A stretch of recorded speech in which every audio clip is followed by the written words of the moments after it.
जननी जनकस्तताम् तत्तोपदिश कर्तारं नत्वा भक्तिपुरस्सरम् नत्वा भक्तिपुरस्सरम् ವಾರಿದಿಗೆ ಸಮವೆನಲು ಬಾರದು ಕಾರಣದು ತಾಮ್ಲವನ ಮೆಪ್ಪುದು ಮೇರುವಿಗೆ ಸಮವೆನಲು ಕೇಳದು ಜಡ್ಡೆಮಿರುತ್ತಿರುವುದು ಮಾರಹರ ವಿಷಕಂಠನಿರಲಿಕೆ ಮೂರು ಲೋಕದಳು ಪನೆ ಇಲ್ಲವು ಚಾರು ಗುರು ಶಿವಪುತ್ರ ದೇವನ ಪಾದ ಪಂಕಜಕ್ಕೆ ಪ್ರಪ್ರಥಮದಲ್ಲಿ ಪ್ರಾತಸ್ಮರಣೀಯ ಸದ್ಗುರುಗಳನ್ನ ಹೃದಯಾರವಿಂದದಲ್ಲಿ ಧ್ಯಾನಿಸಿ ಅದ್ವೈತ ಸಾರ್ವಭೌಮರಾದ ಶ್ರೀಮದ್ ಜಗದ್ಗುರು ಸಿದ್ಧಾರೂಢ ಮಹಾಸ್ವಾಮೀಜಿಯವರ ಹಾಗೂ ಶ್ರೀಮದ್ ಜಗದ್ಗುರು ರಾಮಾರೂಢ ಮಹಾಸ್ವಾಮೀಜಿಯವರ ಶ್ರೀ ಚರಣಾರವಿಂದಗಳನ್ನು ಮನೋವಾಕ್ಕಾಯಗಳಿಂದ ಪೂಜಿಸಿ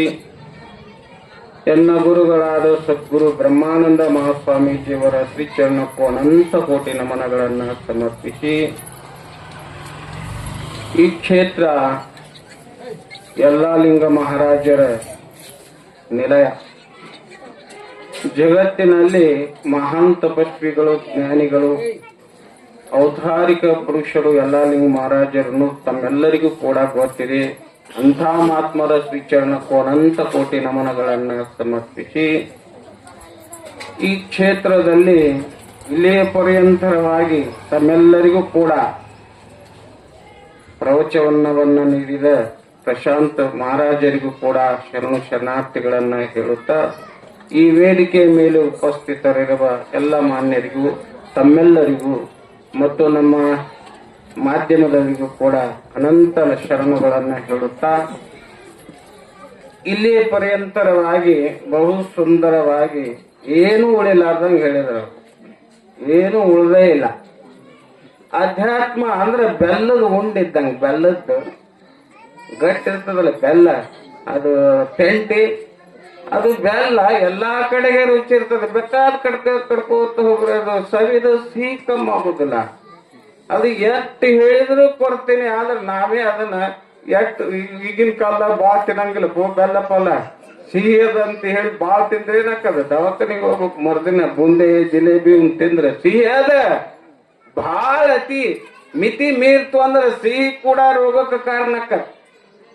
ನಮ್ ಕಡೆ ಹಳ್ಳಿಯಾಗ ಹೇಳ್ತಾರ, ಈ ಬ್ಯಾಸಗಿದಾಗ ಈ ಇದು ಹೊಸಿತಿರ್ತಾರ ನೋಡಿ, ಏನು ಹಗ್ಗ ಹೊಸಿತಿರ್ತಾರ ಗೊತ್ತಿದ್ರು. ಈಗಂತೂ ಹೊಸಿದ್ರು ಎಲ್ಲಾ ಮಿಷಿನ್ ಮ್ಯಾಗೆ. ಈಗ ಪ್ಲಾಸ್ಟಿಕ್ ಹಾಕಿ ಬಂದ್ಬಿಟ್ಟಾವ, ಏನು ಹೊಸಿದಿಲ್ಲ. ಅವಾಗ ಹಿಂದಕ್ಕೆ ನಮ್ಮ ಅಜ್ಜ ಮುತ್ತಜ್ಜ ಅವರು ಆ ಕಲ್ನಾರ ಬಡದು ಅಥವಾ ಪುಂಡಿ ಗಿಡ ಕಿತ್ತಿ ನಾ ಹೊಚ್ಕೋತ ಕುಂದಿರ್ತಿದ್ರು. ಅವ್ ಹೊಚ್ಕೋತ ಎಲ್ಲಿತನ ದೂರ ಹೊಕ್ಕಿತ್ತದ. ಮತ್ತ ಊಟ ಮಾಡ್ಬಾ ಅಜ್ಜ ಅಂದ್ರೆ ಅಲ್ಲೇ ಒಂದು ಗಂಟು ಹಾಕ್ತಿದ್ದ. ಗಂಟು ಹಾಕಿ ಮತ್ ಊಟ ಮಾಡಿ ಮತ್ತ ಅಲ್ಲಿಂದ ಚಾಲು ಅಂದ್ರೆ ಮುಗಿದಿಲ್ಲ. ಅದು ಮುಗಿದು ಯಾವ ಕಾಲಕ್ಕೂ ಮುಗಿದಿಲ್ಲ. ಅದು ಹಂಗೆ ಹೋಗೋದು. ಅದಕ್ಕೆ ನಾವು ಮುಗಿಸ್ಬೇಕಾಗ್ತದೆ. ಯಾವಾದೇ ಆದ್ರೂ ಕೂಡ ನಾವು ಮುಗಿಸ್ಬೇಕಾಗ್ತದೆ. ಆದ್ರೆ ಇಲ್ಲಿ ಪರ್ಯಂತರವಾಗಿ ಆ ಶ್ರೀಮನ್ ನಿಜಗುಣ ಶಿವಯೋಗಿಗಳಿಂದ ವಿರಚಿಸಲ್ಪಟ್ಟಂತ ಕೈವಲ್ಯ ಪದ್ಧತಿಯ ನೀತಿ ಕ್ರಿಯಾಚಾರ್ಯ ಸ್ಥಳದ 1ನೇ ಪದ್ಯದ 5ನೇ ನುಡಿಯ ಮೊದಲನೇ ಚರಣವನ್ನ ಮಹಾತ್ಮರು ಇವತ್ತಿನ ವಿಷಯವನ್ನ ಇಟ್ಟಿದ್ದಾರೆ. ಇದು ಬಹು ಸುಂದರವಾದಂತ ವಿಷಯ. ಮತಿಗೆ ಮಂಗಲವಿವುದಾವುದು ಉತ್ತಮರ ಸಂಘ. ಮತಿ ಅಂದ್ರೇನು? ಬುದ್ಧಿ ಅಂದ್ರೆ ಏನು? ಬುದ್ಧಿ ಎಲ್ಲಿರ್ತದ? ಇವೆಲ್ಲ ತೋರಿಸ್ಬಹುದು ನಿಮಗ್. ಬೆಲ್ಲ ಜಿಲೇಬಿ ಇವನ್ನೆಲ್ಲ ತೋರಿಸ್ಬಹುದು ನಾವು ಕಣ್ಣಿಗೆ. ಪಟಕ್ನೆ ತೆಂಗಿನಕಾಯಿ ತೊಗೊಂಡ್ರೆ ಪಟಕ್ನೆ ತೊಗೊಂಬರ್ತೀರಿ, ಚುರುಮುರು ತೊಗೊಂಡ್. ಬುದ್ಧಿ ಎಲ್ಲೇ ಐತಿ ಅಂದ್ರೆ ನಿಶ್ಚಯಾತ್ಮಕ ವೃತ್ತಿ ಬುದ್ಧಿ. ಮನುಷ್ಯನನ್ನ ನಿಶ್ಚಯ ಮಾಡುವಂತ ವೃತ್ತಿ ಯಾವಾದದ ಅದಕ್ಕೆ ಬುದ್ಧಿ ಅಂತ ಕರೀತಾರೆ. ಅದು ಎಲ್ಲಿದೆ ಅಂದ್ರೆ ನಿಮ್ಮೆಲ್ಲರಲ್ಲಿ ಬುದ್ಧಿ ಅದ. ಅದಕ್ಕೆ ಬಸವಣ್ಣನವರು ಎರಡದಾವ ಅಂತ ಹೇಳ್ಯಾರ. ಬುದ್ಧಿ ಎರಡಂದ್ರೆ ಏನು? ಸಂಘ ಎರಡುಂಟು, ಒಂದು ಹಿಡಿ ಒಂದು ಬಿಡು. ದೂರದ ದುರ್ಜನರ ಸಂಘ ಭಂಗ ಸಾರ ಸಜ್ಜನರ ಸಂಘ ಲೇಸು ಕಂಡಯ್ಯ. ಸಂಘ ಎರಡದಾವ. ಒಂದು ದುಷ್ಟರ ಸಂಘದ, ಇನ್ನೊಂದು ಶಿಷ್ಟರ ಸಂಘದ. ಶಿಷ್ಟರ ಸಂಘವನ್ನ ನಿನ್ನ ಜೀವನದಲ್ಲಿ ನೀನು ಅಸಂಗವನ್ನ ಮಾಡು. ನಿನಗೇನಕ್ಕದ ಅಂತ ಕೇಳಿದ್ರೆ ಆನಂದ ಅಕ್ಕದ, ಸುಖ ಅಕ್ಕದ, ಶಾಂತಿ ಅಕ್ಕದ. ದುಷ್ಟರ ಸಂಘ ಜೋಡಿ ಹೋದ್ರ ನಿನಗ ಲಾಭ ಆಗಬಹುದು. ಮೊದಲು 1,000 ರೂಪಾಯಿ ಕೊಟ್ಟು ನಿನ್ನ ಹಗವಾರ ಆರಾಮ್ ಕರ್ಕೊಂಡು ಹೋಗ್ತಾರೆ. ಕರ್ಕೊಂಡು ಹೋಗಿ ನಿನ್ನ ಬುದ್ಧಿಯನ್ನ ಮೊದಲ ಹಾಳು ಮಾಡ್ತಾರೆ. ಇಲ್ಲಿ ಏನ್ ಹೇಳ್ತಾರಲ್ಲ, ಮತಿಗೆ ಮಂಗಲ ಬೀವುದಾವುದು ಉತ್ತಮರ ಸಂಘ. ನಿನ್ನ ಬುದ್ಧಿಯನ್ನ ಹಾಳು ಮಾಡ್ತಾರ. ಉತ್ತಮರು ಅಂದ್ರೆ ಯಾರು? ಉತ್ತಮರು ಅಂದ್ರ ಇವ್ರೇನರೇ ಬೇರೆ ಬೇರೆ ಇರ್ಬೋದು. ಉತ್ತಮರು ಅಂದ್ರೆ ಕೊಳ್ಳ ದೊಡ್ಡ ದೊಡ್ಡ ರುದ್ರಾಕ್ಷ ಹಾಕೊಂಡಿರ್ಬೇಕು, ಇವು ತೆಚ್ಕೊಂಡಿರ್ಬೇಕು, ಬೆಟ್ಟ ಹಿಡ್ಕೊಂಡಿರ್ಬೇಕು, ಗಡ್ಡ ಬಿಟ್ಟಿರ್ಬೇಕು. ಇವು ಏನ್ ಹೇಳಿಲ್ಲ, ನಿಜಗೊಂಡ್ರೆ ನೋಡ್ಕೊಡ್ ನೀವು.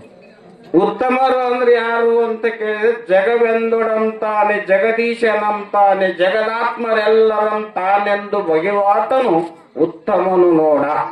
ನಿಜಗುನು ಸ್ಪಷ್ಟ ಅದಕ್ಕ ನಿದರ್ಶನವನ್ನ ಮಾಡಿದ್ರು. ಉತ್ತಮರು ಅಂದ್ರೆ ಯಾರು? ಜಗತ್ತಂದ್ರೆ ನಾನೇ, ನಾನಂದ್ರೆ ಜಗತ್ತು. ಈ ಎಲ್ಲಾ ಜೀವಿಗಳು ನನ್ನ ಆತ್ಮಸ್ವರೂಪರೇ ಅದಾರ ಅಂತ ತಿಳ್ಕೊಳ್ಳುವಂತವ ಉತ್ತಮ.